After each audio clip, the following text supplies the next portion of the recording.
একটাই মাত্র এক্সারসাইজ কিভাবে থাইরয়েডকে কন্ট্রোল করা যায় আজকে সেটাই দেখাবো। এর আগেও থাইরয়েড নিয়ে একটা ভিডিও করেছি যেখানে বিস্তারিত বলা হয়েছে যে থাইরয়েড কী, কীভাবে হয়, কোন কোন এক্সারসাইজ কী খেতে হবে, ডিটেলস বলা আছে, আপনারা দেখে নেবেন সেই ভিডিওতে। বাট আজকে আমি একটা সিম্পল এক্সারসাইজ দেখাবো কিভাবে 21 দিন করলেই থাইরয়েডকে কন্ট্রোল করা যায়। প্রথমে ভুজঙ্গাসনে আপনারা জানেন যে কিভাবে করতে হয়, সেভাবেই শুতে হবে। চলুন ভুজঙ্গাসনটা আমরা শুরু করি।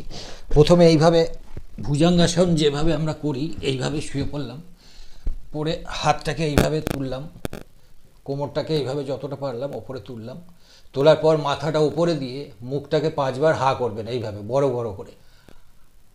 1 2 3 4 5 বার করলেন, শুয়ে পড়লেন। এইভাবে এই এক্সারসাইজটা আপনাদেরকে 10 বার করে করতে হবে এক এক সেটে।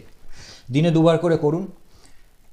21 দিন যদি করতে পারেন খুব ভালো রেজাল্ট পাবেন থাইরয়েডের জন্য। নমস্কার।